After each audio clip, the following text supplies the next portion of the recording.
you? You tahu tak apa girlfriend you ni buat belakang you? Saya tahu, she won't cheat on me. Natalia, kau lupa ke siapa yang bercinta dengan siapa dulu? Itu tak penting lah. Yang penting sekarang ni, siapa yang betul-betul dia nak and siapa yang tiba-tiba sekarang ni nak merampas. Bukan salah aku lah kalau aku ni nampak lagi menarik, lagi cantik daripada engkau.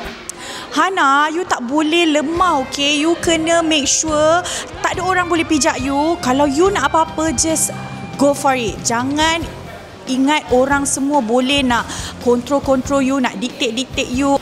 Sebab kita hidup ni, kita tak nak sedih-sedih. Kita nak happy-happy je, okay? Bahagia you yang kena tentukan, okay?